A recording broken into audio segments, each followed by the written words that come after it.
মধ্যমাঠে এসে দাঁড়িয়ে দাঁড়িয়ে খেলা দেখে যাচ্ছেন এক ছোট্ট ফুটবলার। প্রতিপক্ষ মার্কারকে এড়িয়ে একা একা দাঁড়িয়ে আছেন, কখনো নিজের জার্সিতে হাত দিচ্ছেন। মায়াবী চেহারার এই ছেলেটাকে দেখে যেন মনে হয় ভাজা মাছটাও উল্টিয়ে খেতে জানেন না। কিন্তু সেই তিনি এরপর যা করলেন তা এখন পুরো ফুটবল দুনিয়ার talk of the topic. Football ভক্তদের জন্য এক নয়নাভিরাম দৃশ্য।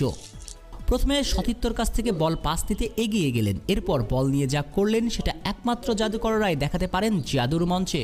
আর ছোট্ট ছোকরাটা বয়স কতই বাড়া হবে, 10 কিংবা 11, জাদু দেখালেন ফুটবলের সবুজের গালিচাতে।